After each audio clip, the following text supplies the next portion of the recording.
पूर्व राष्ट्रपति प्रणब मुखर्जी का दिल्ली में सेना के रिसर्च एवं रेफरल अस्पताल में निधन हो गया। वे 85 वर्ष के थे और मस्तिष्क की सर्जरी के बाद 10 अगस्त 2020 को भर्ती हुए थे। सर्जरी के बाद उन्हें जीवन रक्षा प्रणाली पर रखा गया था। इससे पहले उनके कोरोना संक्रमण की रिपोर्ट भी पॉजिटिव आई थी। पूर्व राष्ट्रपति मुखर्जी के परिवार में 2 बेटे और 1 बेटी है। प्रणब मुखर्जी 9 अगस्त 2020 की रात बाथरूम में गिर गए थे, जिसकी वजह से उनके माथे पर गहरी चोट लगी थी। 10 अगस्त को धौला कुआं स्थित भारतीय सेना के रिसर्च एवं रेफरल अस्पताल में उनका सीटी स्कैन किया गया था, जिससे उनके मस्तिष्क में रक्त का थक्का जमने का पता चला था। अस्पताल के अनुसार इसके निवारण के लिए तुरंत ही उनकी जीवन रक्षा आपातकालीन सर्जरी आवश्यक थी। ऑपरेशन सफल रहने के बाद भी उनका स्वास्थ्य सामान्य नहीं था और इसी के चलते उन्हें वेंटिलेटर पर रखा गया था। मंगलवार शाम तक उनकी स्थिति में कोई सुधार नहीं आया था। प्रणब दा एक ऐसे व्यक्ति थे जिन्हें शासन का बेजोड़ अनुभव था और उन्हें समय समय पर विदेश, रक्षा, वाणिज्य और वित्त मंत्री के रूप में सेवा करने का बेजोड़ अनुभव भी प्राप्त था।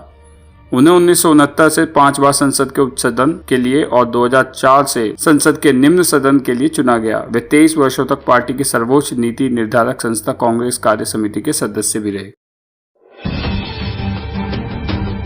नमस्कार, स्वागत है आपका आज की ताजा खबरों में। यूपी में बिजली महंगी करने का प्रस्ताव, मिडिल क्लास उपभोक्ताओं पर बढ़ेगा बोझ। जौनपुर में अफवाह के बाद सड़कों पर उतरे सैकड़ों ताजियादार, पुलिस से झड़प, सड़क पर मातम। मेड की हैवानियत, मासूम को पैर और चप्पलों से पीटती थी। नौकरी करने वाले पेरेंट्स ने रखा था देखभाल के लिए। सीसीटीवी से हुआ खुलासा। नोएडा में 30 सितंबर तक लागू रहेगी धारा 144। शनिवार रविवार को आवागमन प्रतिबंधित रहेगा। देश में 44 सालों के बाद अगस्त में सबसे अधिक बारिश। और लद्दाख में पैंगोंग त्सो के दक्षिणी किनारे पर भारतीय सैनिकों को बड़ी कामयाबी, जीत दिलाने वाली जगह को कंट्रोल में लिया। चलिए अब देखते हैं इन खबरों को विस्तार से। Uttar Pradesh power corporation limited UPCL ने प्रस्तावित नए स्लैब पर बिजली की नई दरों का प्रस्ताव नियामक आयोग में दाखिल कर दिया है। प्रस्तावित दरों से कुछ उपभोक्ताओं को लाभ हो रहा है तो कुछ को नुकसान भी होगा। गरीब उपभोक्ताओं के दर में कोई बदलाव नहीं है।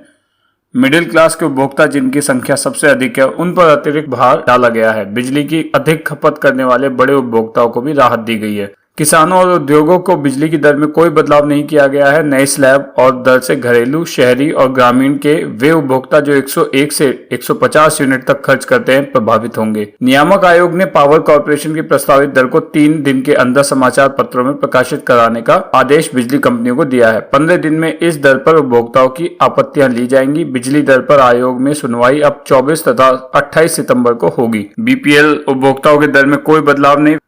एनकाउंटर में मारे गए विकास दुबे के खास गुर्गे जय वाजपेयी के घर पुलिस ने सोमवार को कुर्की का नोटिस चस्पा कर दिया है। 2 दिन के भीतर उसकी करोड़ों रुपए की 11 संपत्तियां कुर्क की जाएंगी। पुलिस अब दूसरे जिले या राज्यों की संपत्तियों का ब्यौरा जुटा रही है, उसके बाद उन्हें भी कुर्क किया जाएगा। डीआईजी ने बताया कि नजीराबाद थाने में जयकांत के खिलाफ गैंगस्टर की कार्रवाई की गई थी। वह अपने 3 भाइयों शोभित वाजपेयी, रजनीकांत वाजपेयी और रजनीकांत वाजपेयी के साथ गैंग चलाता था। गैंग सरकारी जमीनों पर कब्जा करना, सूदखोरी और भय का माहौल बनाकर आर्थिक लाभ कमाता था। तीनों भाई फरार चल रहे हैं। अरमापुर थाना प्रभारी अजीत वर्मा के मुताबिक जल्दी मोहल्ले में मुनादी कराने के बाद कुर्की की कार्रवाई होगी। डीआईजी ने दावा किया है कि 2 दिन में चिन्हित संपत्तियां कुर्क हो जाएंगी। उधर यूपी के कानपुर में एक घर में काम करने वाली मेड का हैवानियत भरा वीडियो वायरल हुआ है। सरकारी नौकरी कर रहे पति पत्नी ने घर में देखभाल के लिए एक मेड रख रखा था। दोनों के ऑफिस जाने के बाद मेड उन 3 साल के बच्चे की जमकर पिटाई करती थी। मासूम गुमसुम सा रहने लगा। इसके बाद परिजनों ने सीसीटीवी फुटेज देखा तो ये हैवानियत सामने आई। इंदिरा नगर के एक अपार्टमेंट में रहने वाले सौरभ रेलवे में और उनकी पत्नी भी सरकारी नौकरी करती है। अपने 3 साल के बेटे की देखभाल के लिए घर पर मेड को रखा था। वो दोनों के नौकरी पर जाने के बाद बच्चों की देखभाल करती थी। वायरल वीडियो से पता चलता है कि वह बच्चे को पैर और चप्पल से पीटती थी। मासूम में पिटाई का डर इस कदर बैठ गया कि उसकी मानसिक स्थिति भी खराब हो गई। वह कुछ बोल ही नहीं पा रहा था। परिजन समझ नहीं पा रहे थे कि आखिर बच्चा इतना डरा क्यों रहता है। बाद में जब सीसीटीवी फुटेज देखी गई तो इसका राज खुला। डीआईजी प्रतिदिंदर सिंह ने बताया कि कल्याणपुर में एक घर में सीसीटीवी कैमरे लगे हुए थे। सीसीटीवी फुटेज में सामने आया कि जैसे ही घर वाले काम पर जा रहे हैं, मेड बच्चे को पीट रही है। कोविड-19 महामारी के चलते भारत सरकार का उत्तर प्रदेश शासन द्वारा लागू किए गए अनलॉक 4 की वजह से गौतम बुद्ध नगर में 30 सितंबर तक धारा 144 लागू की गई है। अपर पुलिस आयुक्त कानून एवं व्यवस्था आशुतोष द्विवेदी ने बताया कि कोविड-19 महामारी की वजह से अनलॉक 4 घोषित किया गया। उन्होंने बताया कि इसकी वजह से 1 सितंबर से 30 सितंबर तक जनपद में धारा 144 लागू रहेगी।